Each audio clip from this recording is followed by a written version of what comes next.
This is just bacon, tomatoes, kailangan madaming kamatis, tsaka garlic lang.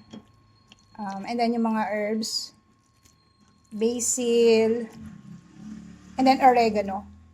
And then I added chili sauce. You can use chili flakes. Ito ginamit ko. Kahit anong chili, minsan yung mga tira-tirang chili sauce sa take-out, ginagamit ko dito. So this is my 1-pan pasta. Kain na tayo. Kailangan to kakainin nyo pagkaluto. Hindi pwedeng pinapatagal. Para masarap.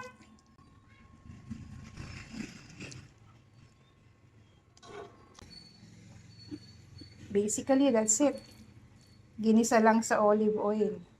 It's a 1-pan pasta kasi pagkagisa mo ng mga ingredients, dyan din lulutuin yung pasta. Magiging creamy siya. Ayan o.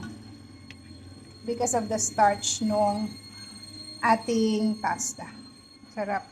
Ito yung quick fix pagka nagkikrave ako ng pasta. Kain po tayo.